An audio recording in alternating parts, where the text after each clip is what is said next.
शाही ते कोई मतलब इन्होंने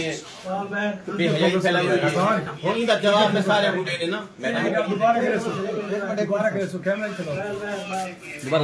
अक्सर लोगों ने जहालत में को अक्सर बहर यूरोपियन कंट्रीज है ना उन्होंने एजुकेशन उन्होंने तालीम सारे को वाफिर है उत्तर के सेक्स दे बकायदा डॉक्टर है सेक्सोलॉजिस्ट है जिन्होंने को बकायदा डिग्री है बड़ी बड़ा अफसोस वाला मकाम है कि साढ़े पाकिस्तान दे विच सेक्स का इलाज सिर्फ हकीम करें डॉक्टर का अपना काम खराब है वो आप पिछो दे लोग के रात को 9 बजे बाद मेरे को लाए होवे डॉक्टर होवे एफसीपीएस होवे गायनेकोलॉजिस्ट उनकी अपनी औलाद कहने उनके अपने सेक्सुअल डिसऑर्डर आ गए वो बीमारी आ गई है वो अपनी जनानी दे काबिल नहीं जनानी मुंह चढ़ के आ गई वेंदी पे ड्राइवर दा बंजा पे ते को क्या तकलीफ है पोश होता रोंदे हो आदे मेरी 5 मुरब्बे जमीन मेरी एडी अस्पताल एडा बड़ा मैं आदमी एक गाल हमेशा याद रखे फिजिकल रिलेशन के बगैर कोई रिश्ता मियां बीवी वाला नहीं चल सकता एक तलाक हकीकत है अगर फिजिकल रिलेशन नहीं तो लोग शादी क्यों करें शादी दी लोड क्या है फिजिकल रिलेशन वास्ते ही शादी करें पहली ख्वाहिश जड़ी है औरत को मर्द की तलब होती है मर्द औरत की तलब होती है ये एक तलाक हकीकत है लोग क्यों अगर बेहयाई समझते हैं तो लोग आप बेहया है उन्हें को दिमागी कमजोरी है उन्हें को लितरा की कमी है एक बीमारी है पई नामर्दी कमजोरी हो वजना असाबी कमजोरी हो वजना डिप्रेशन हो वजना बंदे दा मर्द दा ना मर्द हो वजना ये एक मर्द है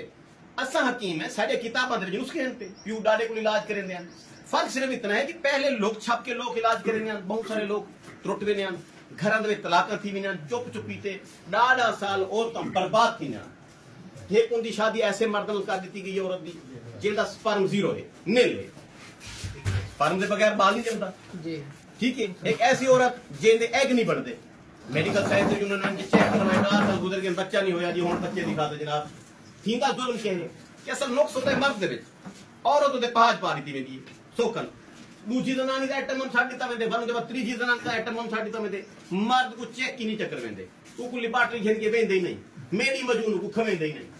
मैं मजबूर थी गया मैं अपना ब्रांड अपना प्रोडक्ट मुतारिफ करवाए मेरे को कोई शर्म नहीं कोई हेजिटेशन नहीं जे को लगदे कि मैं बेहयाई की थी हां मैं बेहयाई की थी तू सा बेहया आदमी को ना हो सही है मेरे को लोग बंदा आवे जेड़ा समझदार आदमी सही है जे को अपना घर दी दे सही अच्छा दूसरी गाल मेरी मजूद जस्ट सेक्स वास्ते नहीं ये असाबी कमजोरी वास्ते है ये दिमागी कमजोरी वास्ते है ये जिगर को तहरीक पहुंचे दिए मैदे को तहरीक पहुंचे दिए बंदे को रोटी खवे दिए बंदे दा हाजमा तेज थी में बंदे दे बोलन ताकत तेज थी मेरी बंदे दे काम काज करन दी पावर ज्यादा थी मेरी पहले तुसा काम करे दे 5 घंटे अगर तुम मेरी दवाई इस्तेमाल कर के लिए उनके बाद तुम्हारी इम्यूनिटी थोड़ी कुवत मुदाफियत तेज थी मेरी ब्लड फ्लो कर तेज थी मेरी सोचन समझन दी सलाहियत तेज थी मेरी तुम्हारे फैसले दे विच ताकत आवेगी जेड़ा बंदे दा ब्लड फ्लो ठीक कहने जेड़े बंदे इम्यूनिटी ठीक कहने जेड़े बंदे दी नींद पूरी कहने जेड़े बंदे दा जिगर ठीक कहने जेड़े बंदे दे आसाब ठीक कहने उनके फैसले भी ठीक कहने वो हमेशा कारोबार में नुकसान करे सी वो घर दे नुकसान करे तुहाडी ठीक है बंदा जेड़ा बिला वजह जनानी दे बच्चे पे वेंदे घर दे बर्तन तोड़ लेंदे तुसा क्या हो जा मर्द दिखे जेड़ा आपने उनके कमजोरी है आप ठीक कहनी तो अपने बालक उनका मुजरिम करार देंदे इहो जे मर्दां दे लाना ते जेड़े लुकदे जेड़े शर्म महसूस करे ना मैं शहजाद हकीम ब्रांड हां जिला मुल्तान तहसील फैजाबाद मौदा शाहपुरूबा अड्डा मोड़ सिकंदराबाद मेरा घर है मेरी दुकान है मैं क्वालिफाइड हकीम हां मेरा मताब है पिया अगर तुसा लोग समझते हो कि ये मजून बेचना या इदी मार्केटिंग करना या इदो ते गाना बनाना या इदो ते स्पीच करना एक जुर्म है तो मैं ये जुर्म बार बार करेंदा आप कहंदा मैं बार बार करे सा क्योंकि मैं ऐसे घराने दिखन ऐसे औरतां दिखन जेड़े बेचारियां रोंदे होए आजन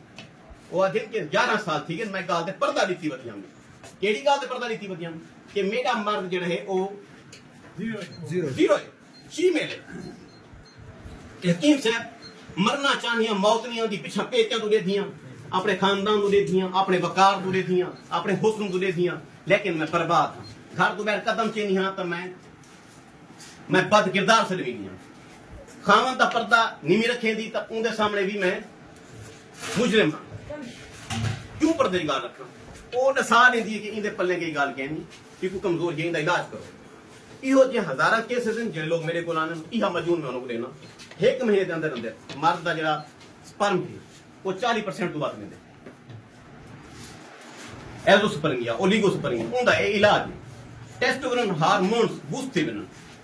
अगर यह मजून औरत खावे उनके जेड़े हिन पे प्रोजेस्टेरोन हार्मोन एस्ट्रोजन वो तेज थी बिना वो भी बाला दे काबिल थी वेंदी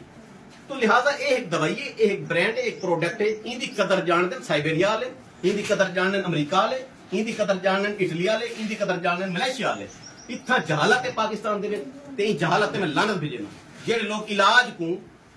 इलाज को बेहया ही समझते। अगर बेहया ये तो मैं बेहया हाँ, तुम मेरे गुनाह। जिंदाबाद।